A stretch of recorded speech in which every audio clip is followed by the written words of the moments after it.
Tomorrow night. Tomorrow night it's my grand's Yahrzeit.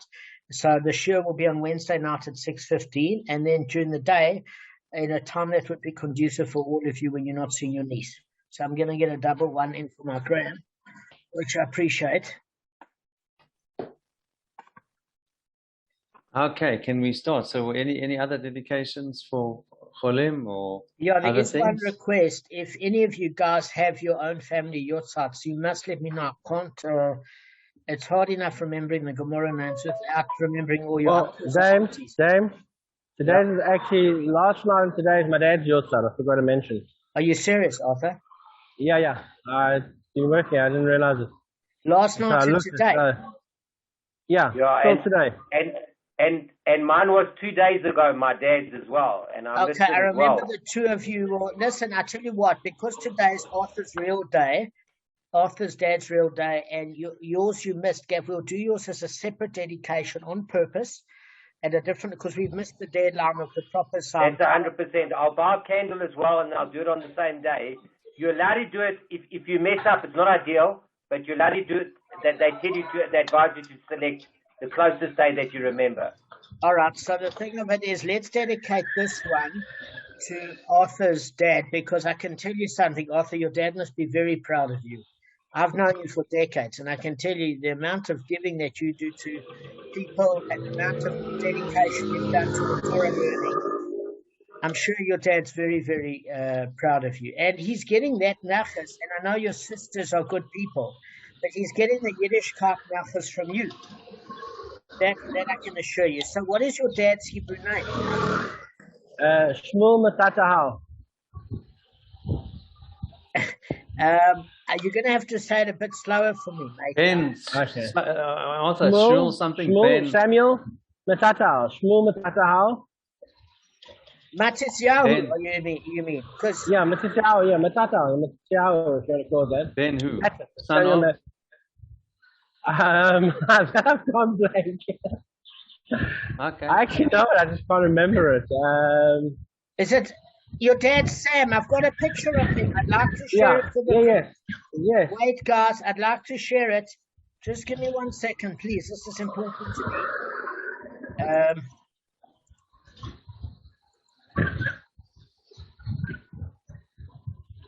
Very nice. It's a nice picture. I remember this from last year. Yes. Okay, You should have pulled it up. It's got the name there as well for you. Yeah, exactly. So Arthur, you're important to me. Look, so you see, It took me for a year. I don't want you to join your dad just yet. All right. Now I have to look. I'd like to dedicate this shield to Arthur's father, Shmuel Matisyahu ben Atur, and just may all the learning you do give him huge nachas and an aliyah for his neshama. Amen. Okay. So continuing with the theme of verbal abuse and monetary fraud, the common denominator. I'll just read the last paragraph again before I read the new paragraph. The tum onah can be defined as exploitation of a weakness of another person for the purpose of hurting them. There is a common factor between monetary deceit and verbal fraud. In both of them, the perpetrator exploits the weakness of his fellow man to his detriment. His lack of knowing the quality of the merchandise or in his emotional sensitivity. And Gemara and Bava Kamma compares the severity of verbal and monetary transgressions as follows. Verbal fraud is greater than monetary deceit, for it says, you shall have fear of your God. That's Vayikra, whereas concerning the monetary deceit, it does not say you shall have fear of your God. Rav Elazar says, the verbal abuse affects his soul, and thus monetary deceit affects only his money. Shmuel Bar Nachmani said, this monetary deceit can be restituted, and that cannot be restituted. Okay, and the Gemara also cites Rebbe's explanation of why the Torah stresses you shall have fear of your God, right after forbidding verbal oppression and abuse. Given that the transgression lies in the intent and can easily be disguised as innocent words intended to help, the Torah reminds us that Hashem cannot be deceived and knows the underlying intentions of all verbal expressions. The Rambam explains that the Torah warns of divine retribution, particularly in those situations where the valuation cannot be adjudicated in a human court. The valuation of verbal fraud is as a moral abrogation more severe than monetary fraud, underscores the corrosive effect on the victim's mind. Moreover, it subtly destroys the social fabric which relies on mutual trust. When someone has been cheated in a business deal, he has the legal recourse, and he can present objective evidence to substantiate his claim of damage. And finally, the damage done through verbal oppression and fraud is more elusive and far more enduring. It is better for one to know who loves him and who despises him, and when abuse is disguised as concern and kindness. The victim often loses self-confidence and trust in others. Okay. Oh, thank you. Now, Arthur's dad's Yahrzeit was actually on the 5th of Tammuz. It's the 6th of Tammuz today. And Gavin, when is your father's Hebrew Yahrzeit? On the 4th of Tammuz. Okay, so you both missed the dates. So we'll do your dedication. I think let's do it on Saturday night properly in terms of the shir, because does that make sense? It'll be in a sound day properly. And then you can buy Yahrzeit candle and pay attention to it and do extra learning for him on Saturday night. You know,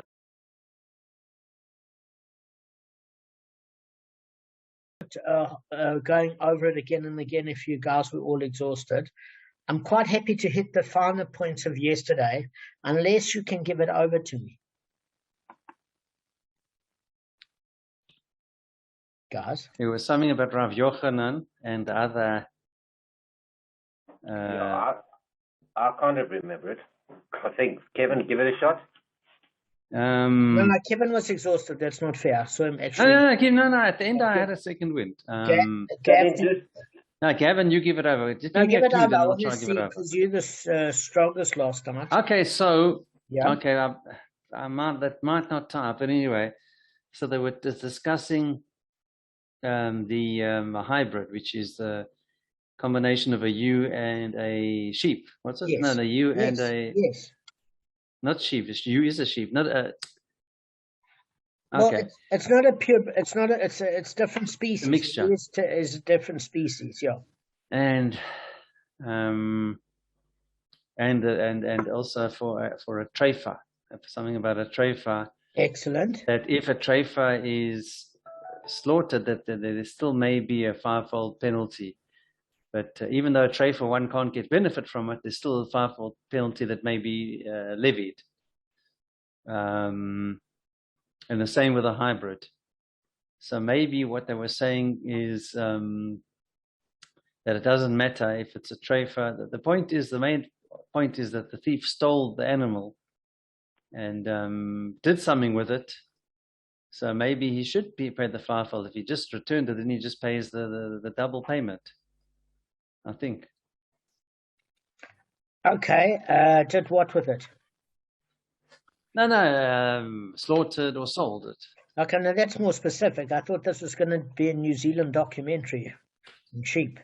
I'm not sheepish about what I'm saying, Damon. I know. I like that. Okay. And Gavin, can you add anything specific?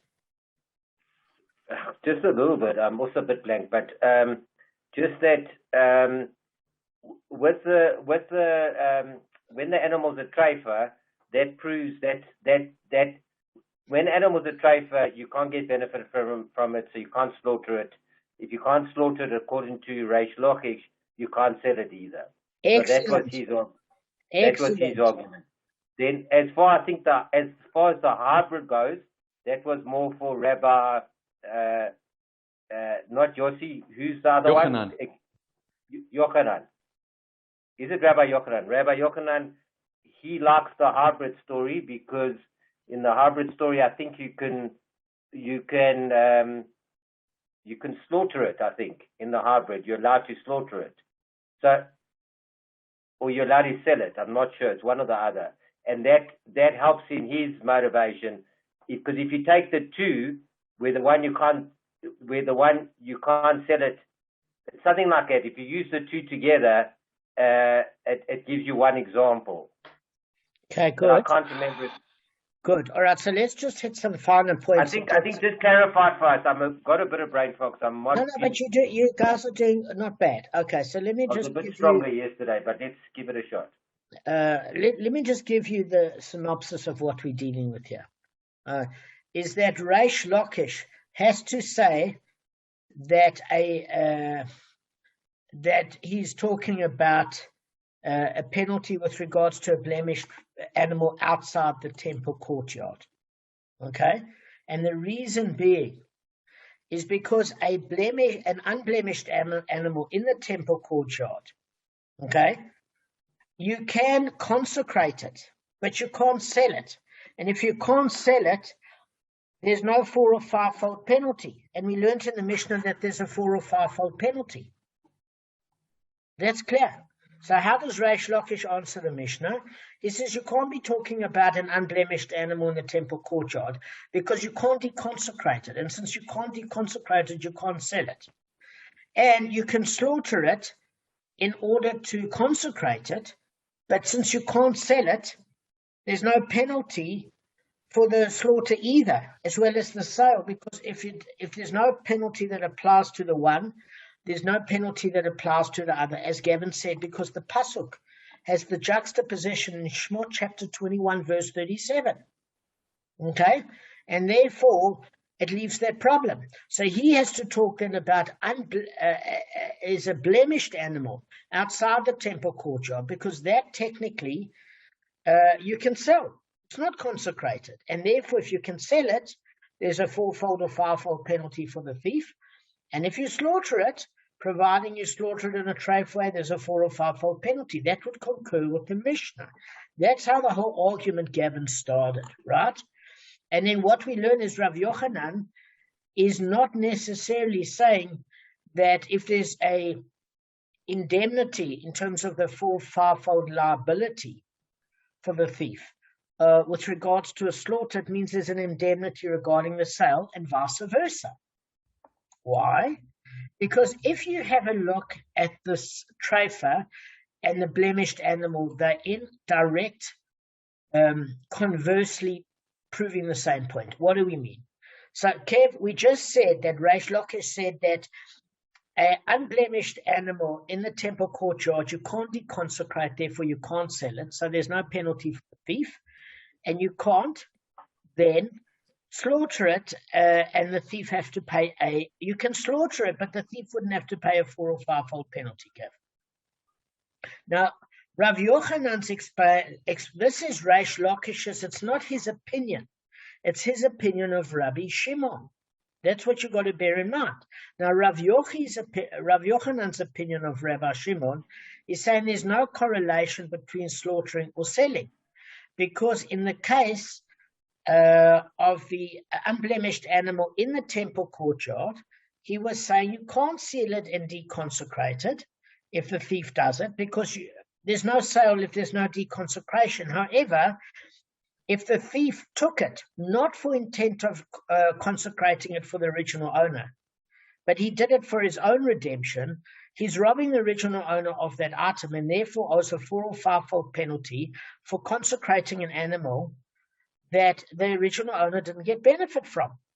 So even though you can't sell it, one can slaughter it for consecration and then consume once it's been consecrated and the Kohen consumes his part. And at the end of the day, there's no penalty on the sale, but only on the slaughter. That's at the point of where they differ on Rabbi Shimon's opinion. A treifa is the other way around. A treifa, you can't get benefit from, according to Rabbi Shimon, both opinions, because you can't slaughter it because there's no kosher way to eat it. It's going to die, the animal. So therefore, it's prohibited for you, so the thief doesn't pay the 4-fold or 5-fold, according to Rabbi Shimon. So Reish Lakish says, since you can't slaughter it and get the benefit, the thief doesn't pay the 4 or 5-fold penalty, but he doesn't pay the 4 or 5-fold penalty if he sells it. according to Reish Lakish's opinion of Rabbi Shimon. According to Rav Yochanan's opinion of Rabbi Shimon, he agrees that you can't, the thief doesn't pay the 4 or 5-fold payment for slaughtering it because he can't benefit from it by consuming it and eating it because it's not kosher. But he can perhaps sell it to a non-Jew for eating, or he can sell it to a Jew as a working animal. Okay, and therefore it's eligible for sale. And therefore, if he did sell the animal, the thief would have to pay the 4 or 5-fold. That's the point at which they argue. So you see that the unblemished animal in the temple courtyard and the treifa are using opposite examples to prove the point of Rabbi Shimon according to Rav Yochanan and according to Reish Lakish. You see how that comes up. So that's the first part of the argument you guys have to put together. Okay. Now, there's another step, is that Rav Yochanan ended off on a proof to challenge Reish Lakish from the brisa that said, one who steals a hybrid and slaughters it, or steals a treifa and sells it, pays the 4 or 5-fold payment. Now, this looks like Rav Yochanan's got a pretty good proof against Reish Lakish. Because it says clearly, if you steal a treifa and sell it, the thief pays a 4 or 5-fold penalty. That sounds like a proof for Rav Yochanan's explanation of Rabbi Shimon. Am I right, guys? It's pretty clear. The hybrid part comes later. But let's just deal with this this treifa thing to start with before we start getting into the hybrid. Okay? So Reish Lakish has to defend that. Okay? Because what does this prove, according to Rabbi Shimon's, Rav Yochanan's explanation of Rabbi Shimon? Though a treifa is not subject to the law of slaughter, according to Rabbi Shimon, it's subject to the law of sale. That's what Rav Yochanan is saying. Meaning that there doesn't have to be a correlation in the verse between whatever you do with the policy of slaughtering for a thief, you do with the policy of sale. He's saying you don't have to juxtapose the verses. So that's a proof against Reish Lakish. Now, Reish Lakish has to defend the challenge. How does he defend the challenge? He said, no, the brisa might actually reflect the opinion of the rabbis. Okay? Because the rabbis in the 70th daf, who's the Tana Kamma, remember the Tana Kamma is generally the anonymous rabbinical opinion that goes with the common consensus of the rabbis, okay? Then they rule an unfit slaughter still constitutes a slaughter that renders the thief liable to the 4 or 5-fold penalty. And the reason is as follows, is according to the rabbis, not Rabbi Shimon is a separate opinion, is that the rabbis feel that if it wasn't his animal to slaughter. So even if it's a treifa, he still owes the penalty. It's not his to slaughter, is it? He's deprived the original owner of maybe a working animal. So therefore, Reish Lakish's defense, I'll just wait for Gavin to finish. That's fine. I'm just doing something. I'm listening 100%. No. I'm not on my phone. Okay. I'm on this thing here for my back. Oh, okay. It's just the control. Okay, no problem. I'm fully concentrating. No. Well, may this sure give you a refuah, my friend. Honestly, seriously. Thank you. So, thank you. What we are saying is Reish Lakish's defense is quite simple. He said this is not the opinion of Rabbi Shimon. This is the opinions of the rabbis that say there is a 4-fold penalty for selling a treifa, and it's the same penalty for slaughtering a treifa, because the rabbis say if the thief slaughters or sells it, there's a penalty. You've deprived the original owner of his animal, and therefore the rabbis are not agreeing with Rabbi Shimon. So Reish Lakish says this is simply the rabbinical opinion. Okay? Sounds like a pretty good argument, right, guys? So he gets a bit more complicated because what he says is, look, he said, so we're going to go with what the counter is to Reish Lakish's argument now, because the Gemara counters. But if the brisa reflects the opinion of the rabbis, why does it prescribe the 4-fold or 5-fold payment only for the sale of a treifa? Is then a treifa, in their view, subject only to the laws of sale, but not to the laws of slaughter, because we all know the rabbinical opinion is that the fourfold or fivefold payment is there for the thief to pay for a treifa, whether the animal is slaughtered or sold. So they don't hold like Rabbi Shimon at all. So the proof against Reish Lakish, the Gemara is saying, is that why does it only hone in on the fact that if the thief sells a treifa animal, he's eligible for the payment? This seems to be so specific as opposed to both for slaughter and sale. It doesn't seem to reflect the opinion of the rabbis. It actually seems to reflect the opinion of Rav Yochanan's view of Rabbi Shimon. So it's a pretty good argument that they've got to go against Reish Lakish. Okay? You're all following. Just nod your heads. Yeah, right. yeah. Good. Now the next part of the argument is, how does Reish Lakish counter this argument? So what he says is, he said, but what then do you wish to say? That the Brisa reflects the opinion of Rabbi Shimon, meaning, and that Rabbi Shimon would impose the fourfold or fivefold penalty for selling the treifa, even though he would impose no such penalty for slaughtering it? Why? You would still be confronted with a similar difficulty in the Brisa's case of the hybrid. In other words, he's saying, why does the Brisa prescribe the fourfold or fivefold payment only for the slaughter of the hybrid? It's also there very specific, because we know that a hybrid is subject to the laws of slaughter and the laws of sale. In other words, if you steal a hybrid animal as a thief and you sell it or slaughter it, you're eligible for the payment. Now, by the way, guys, you would generally be eligible. You would generally be eligible for a fourfold payment, not a fivefold payment, because you can't have an ox breeding with a sheep. It just, they won't come in consequence of gestation periods are different. So you generally have a sheep and a goat, or given certain animals that are similar where the gestation period is similar. So what would happen then is, actually it wouldn't be a four or fivefold payment, technically be a fourfold payment. Do you get what I'm saying for the hybrid? But the point of it is, if the thief sells it, he would have to pay that whether he slaughters the animal or sells it. So what Reish Lakish is saying, but in this Brisa it's pretty specific that if you slaughter a hybrid, in that case you have to pay a four or fivefold payment, but not if you sell a hybrid. So he's saying the same sort of specificity occurs. And we know that you're eligible for selling or slaughtering a hybrid. So he says the same problem arises. So you haven't answered the question either. That's what he's saying to the Gemara. Okay? So some say according to the rabbis as well. So what he's saying is, you can establish the Brisa as reflecting the opinion of the rabbis, who maintain that a treifa is subject to both the laws of sale and slaughter. It's the same thing with the hybrid. It was specific not to exclude the one, but to mention examples of both, so you cover all grounds. You cover the act of slaughter. You cover the act of sale, Kevin. You cover the act of a treifa. You cover the act of a hybrid. So Reish Lakish is saying all grounds covered here. And it's the opinion of the rabbis. That's why there's specificity, to cover all sorts of example.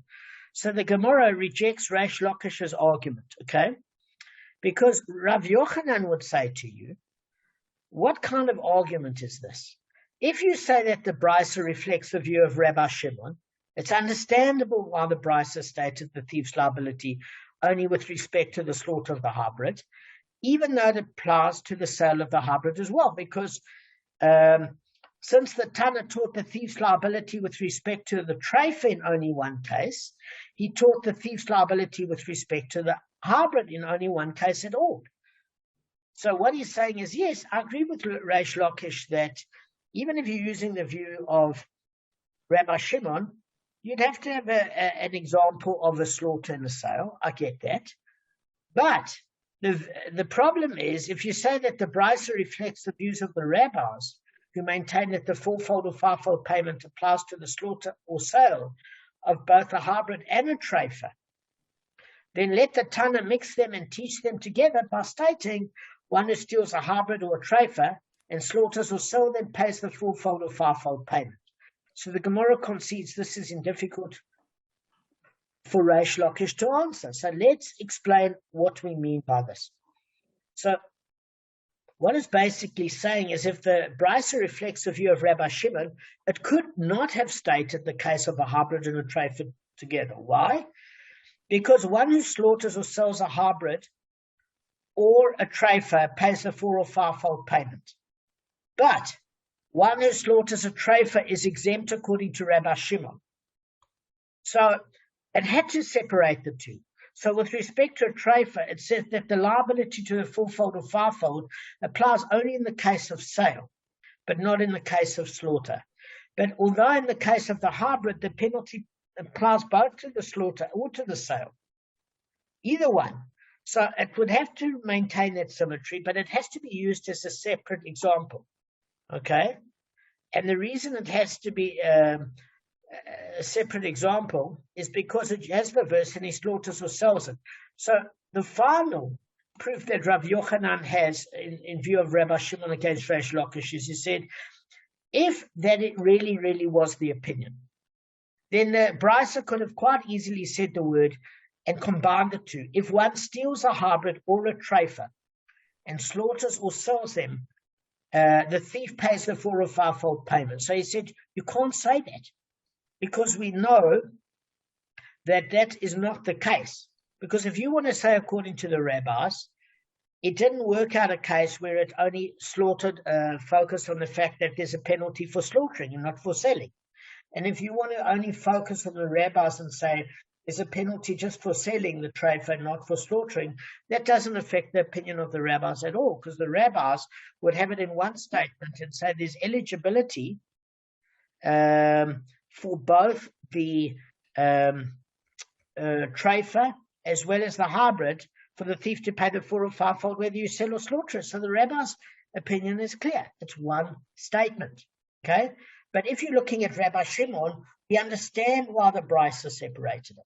Because you have to separate the law of a treifa with a hybrid, because a hybrid, there's eligibility, according to Rabbi Shimon, if you slaughter or steal it either way. But as far as the treifa is concerned, you don't pay for the treifa if you slaughter it because the Jew can't eat it. Okay? But he can sell it. And if he sells it to a non-Jew who can eat it, or a Jew who can use it as a working animal, there's an eligibility for the 4 or 5-fold penalty for selling it. Okay? And as far as the hybrid is concerned, it separated it because there, whether you slaughter or sell it, there's eligibility for payment. The only reason it mentions the slaughter in the case of the hybrid is to maintain the symmetry of the Gemara, because the other one was talking about liability for selling, and this was talking about the liability for slaughtering, because the pasuk talks about both slaughter and sales. So the Brisa brings both examples, but had to separate it in order to concur with Rabbi Shimon. And it proves this, that it's not the opinion of the rabbis who don't discern liability and say that there's liability throughout, whereas Rabbi Shimon, according to Rav Yochanan, does.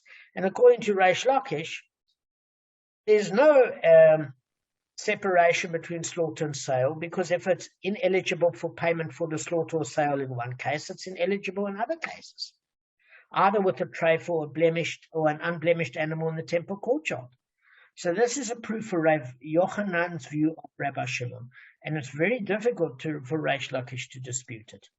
So, right, guys, I think let's end on this note of clarity before we go into how complicated is it going to be to deal with a hybrid and a seh and what's involved. It's going to get complicated, believe me. And you just repeat it, sorry.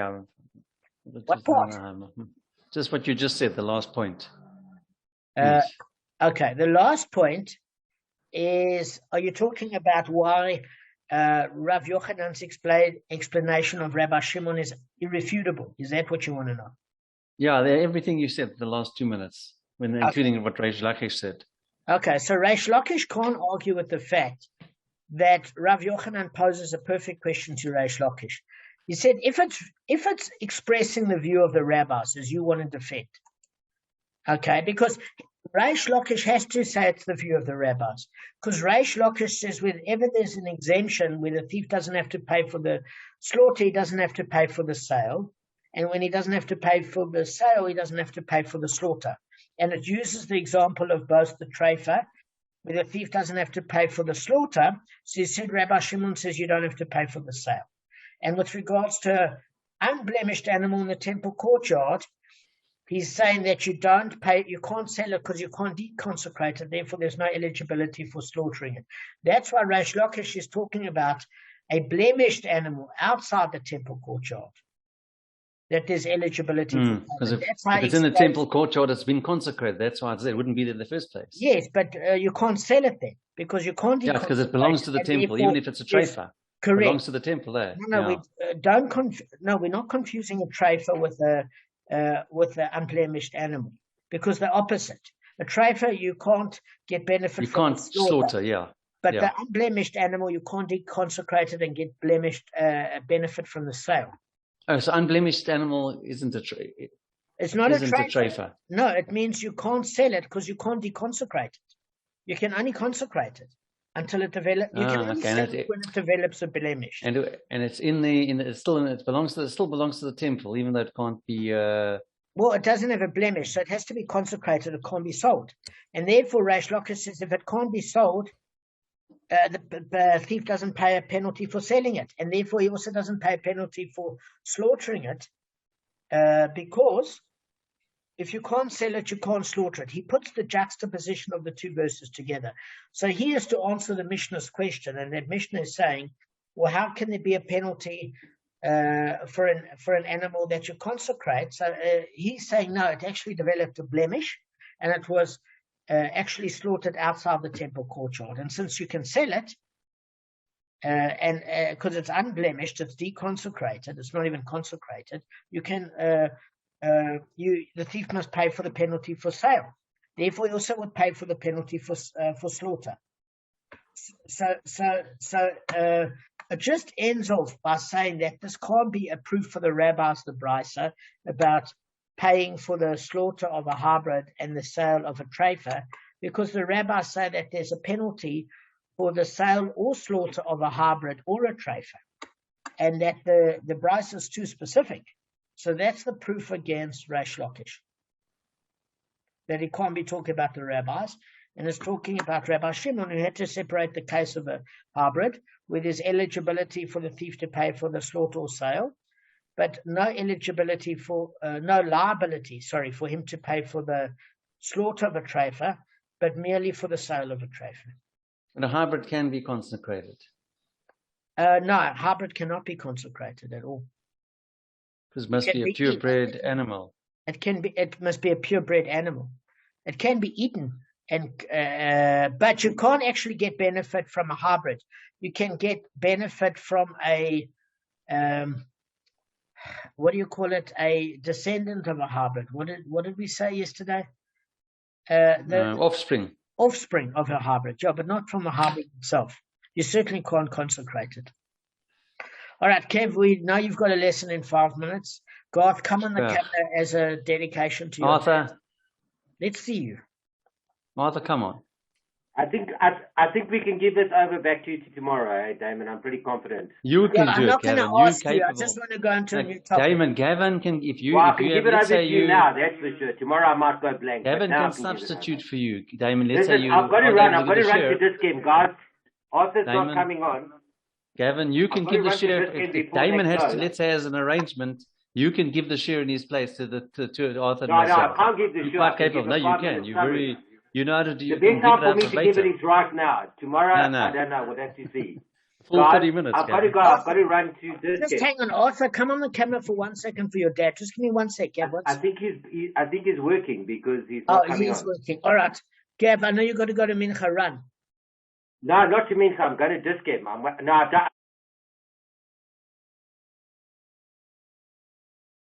Quite happy to hit the final points of yesterday, unless you can give it over to me.